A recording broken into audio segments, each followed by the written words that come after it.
So if you are a guy that's playing basketball or football or track and field, you want to get more like stronger, faster, more explosive, you gotta stick with this session today, because I'm gonna drop some golden nuggets today.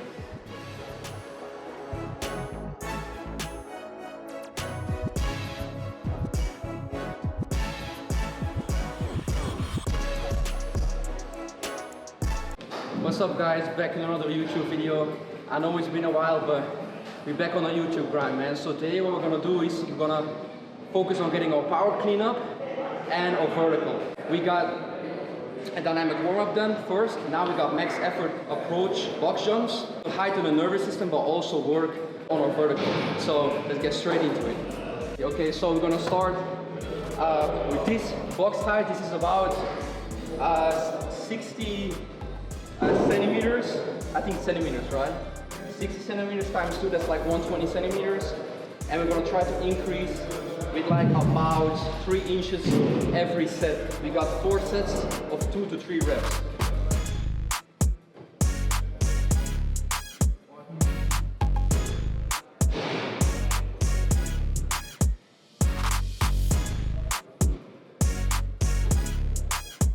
Right, so the reason why I do my approach box jumps first before I do my heavy strength work is because I want to heighten the nervous system, so get something fast in so I can work fresh on my jumps.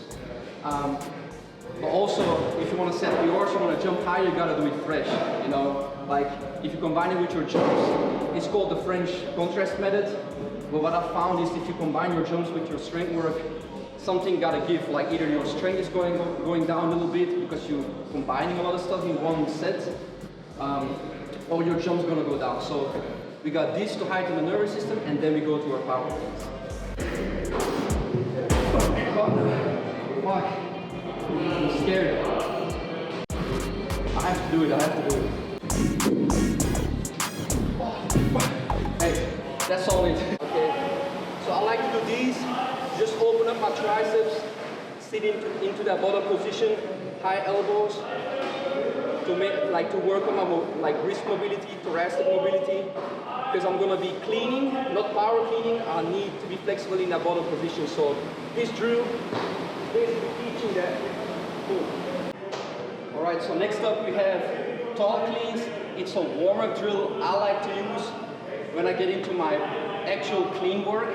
So I have a tendency when I clean the barbell, I'm pulling way too high and I go like a starfish, I push my legs out. So this drill teaches you to basically drop under the barbell in your front squat position, okay? So that if you catch like a starfish, this is a great drill for that. So we're gonna grab the barbell, boom. Like this, you're gonna stand tall and just drop under the barbell.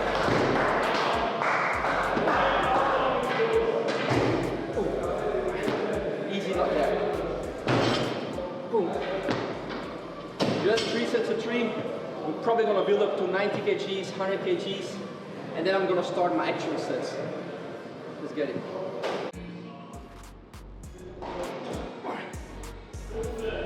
Oh. Nice.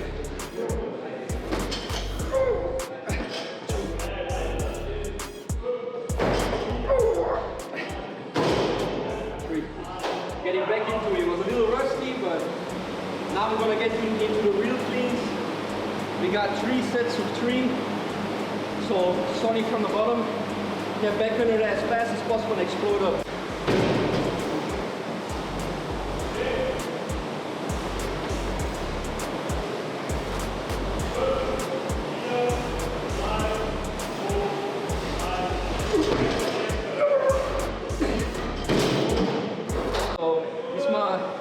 First set of 3, I do like 2 minutes, 2-3 minutes rest in between. For explosive stuff, you want to recover maximally. So if you feel like you're still breathing heavy, you should take more rest, okay? In the gym, you want to get stronger and don't want to do any conditioning. If you're talking about getting our vertical up, you want to be maximally rested for every set. To be honest, I just wing it. I feel like, hey, I'm ready, I go. Most people, they really want to put a clock on it, and I'm like, oh, I think make sure your breathing is calm down. Yeah. make sure you feel like, hey, I'm ready to go send it, you know. Because we're close to like staying between 80-90% of our power clean max. You gotta be ready for every set, you know. It can be 2 hours, which for most people is long, but it's about 1 hour and a half, 2 hours, depending on, you know, like where you're at in the program. Because I do like 10-15 minutes of mobility, we just did that. That's already 15 minutes. And then after the whole session, we do like 10 minutes of stretching. So real work, about an hour and a half.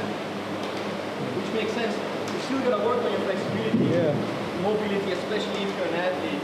Yeah. Like if you're an explosive athlete, you wanna stay healthy, you cannot just do your cleans, your squats and get out of the gym. No. You gotta, you know, make sure everything is mobile and ready to go. If you get better at full cleans, you're gonna get better at power cleans. And if you get your power clean up, you're gonna jump higher. That's my philosophy, and that's how we do it in a performance training club. So, hey, link in bio, by the way.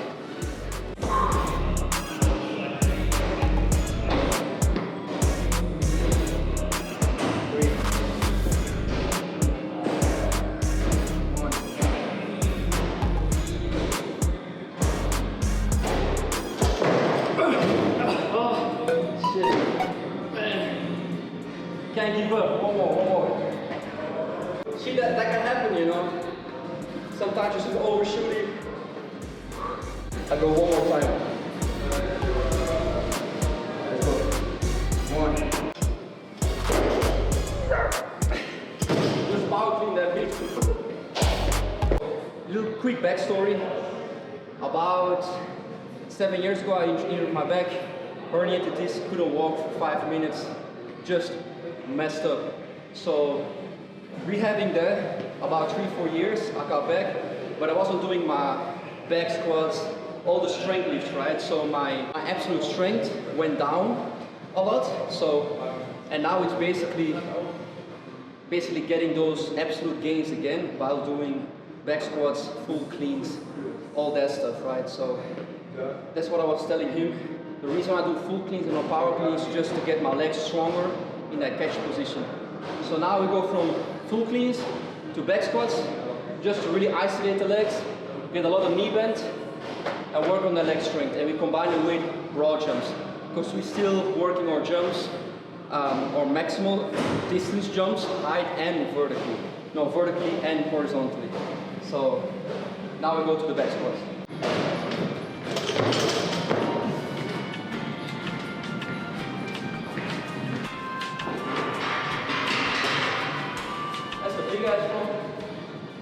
Carry.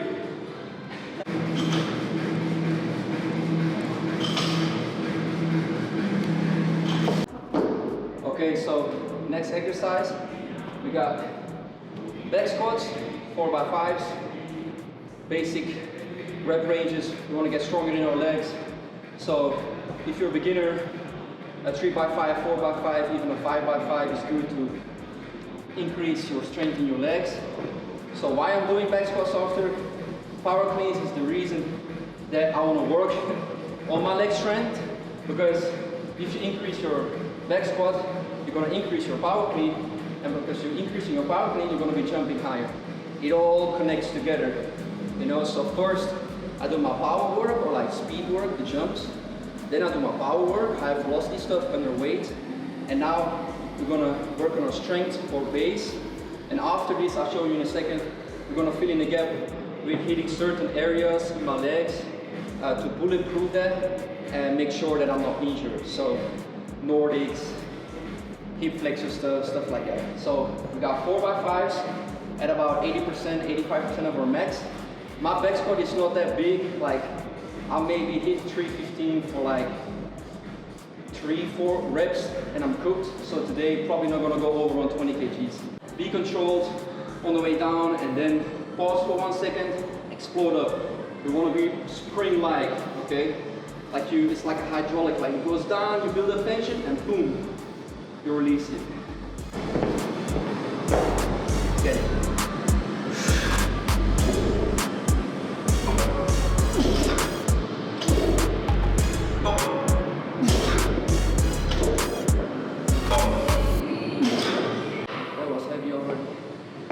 Now we go straight to the jumps.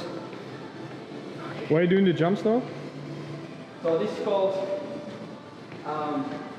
French contrast method. So you go from like a load to a body weight like movement, and you want to feel like way lighter. And as a football player, this is key to feeling really light, but on your feet, on the field, when you're like 110 kgs heavy, you know. You go from a seated position, same rep ranges there, just gonna explode out 3 times. So you're gonna just launch yourself. 1. These are called plane rows or row to box jumps. And I sometimes push the bench a little bit forward to challenge myself. You want to jump as far as you can.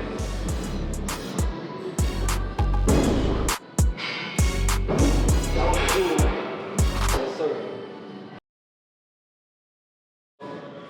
To work on that concentric force, so normally a broad jump would be this, and then go. So you use that stretch shortening reflex. When you go out of the seated position, you don't have that, so you gotta produce force really fast.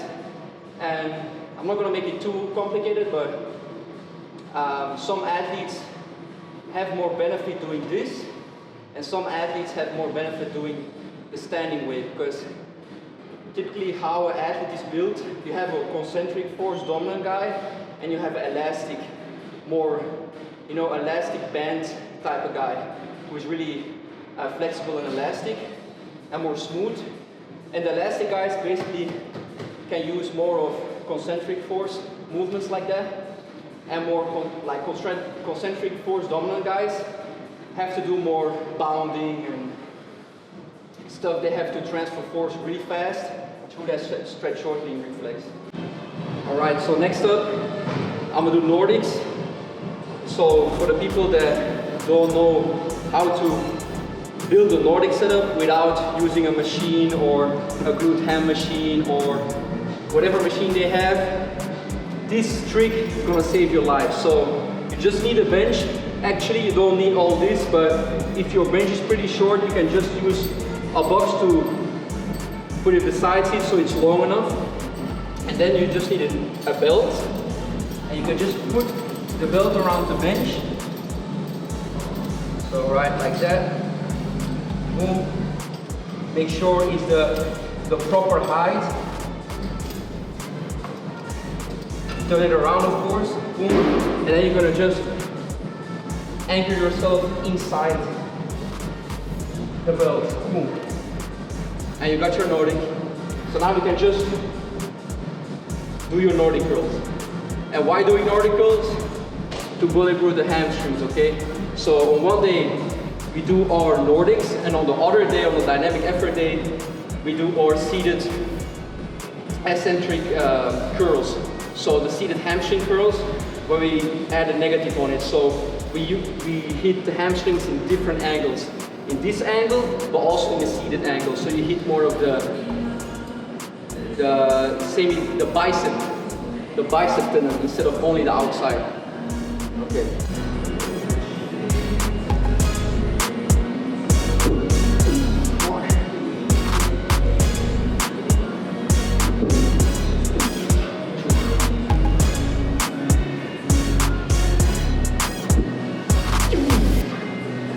3.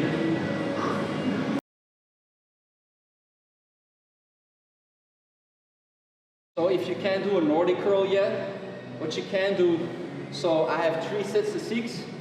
You do 3 sets of 6, but instead of doing the 6 reps, you do a really slow eccentric, like 6 to 8 seconds, and you lower yourself as slow as possible all the way down, and then just you push yourself back up using your arms, and you lower yourself all the way down. I will show you in a second.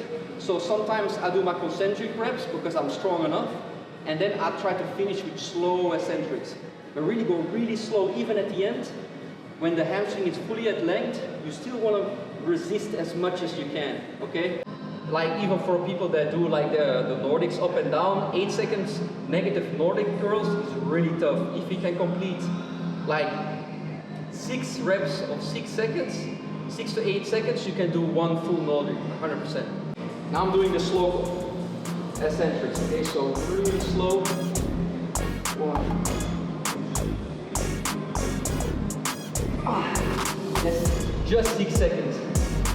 Also, you want to keep your hips front. You don't want to lean back like that, okay? Hips in the front. Slow. 5.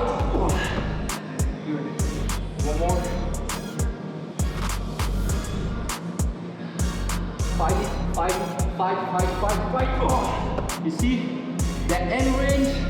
Like I'd say, like between 130, 140 degrees, 180. It's really tough to resist that. So make sure you be as slow as you can. Had a good workout. Yeah. So we got some hip stuff after, and then we got some stretching, and that's it for the workout. Stretching part. Important. Stretching is important. Don't be fooled by these people that tell you stretching is not important. I've seen like the difference I made from being really stiff to being flexible in my speed, in my strength lifts, everything. My injury rate went down, everything. I'm not gonna say like stretching statically is like really, really amazing and important, but it can help in releasing tension and feeling better recovered. So I got one more set, then yeah bro, my legs are good, bro. Whew. Nordics are tough, bro. Okay.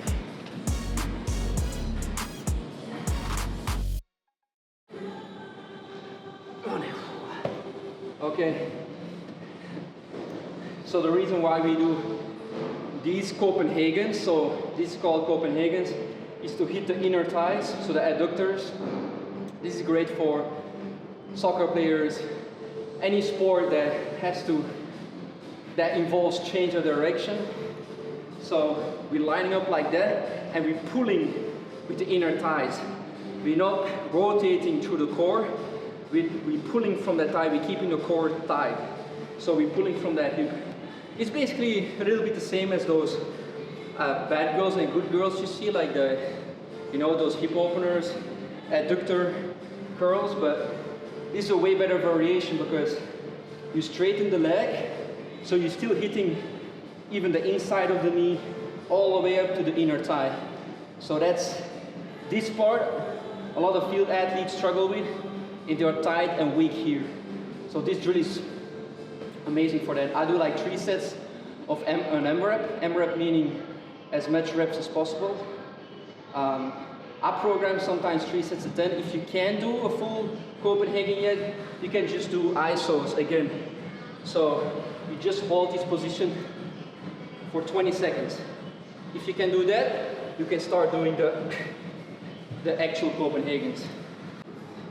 Alright guys, so that's it for the video. Hope you guys enjoyed it. Please leave a like, subscribe to the channel. We back, baby, so we're gonna be posting at least one time a week about getting faster, stronger, more explosive. I want to change the culture a little bit because I see online a lot of bodybuilding stuff, powerlifting stuff in Europe, fitness related content, but not really, athlete stuff, performance content. So I'll be the guy that want to push that in Germany, Belgium, in the whole Benelux. So make sure you subscribe to the channel and make sure you check out Prozis, Lift Like Under 10 for 10% of your order. They got everything. They got clothes, re-dope clothes in the back, like shorts, socks, even got an air fryer. They got supplements. Check out that site, prozis.com. Use my code and see you all in the next video. Peace.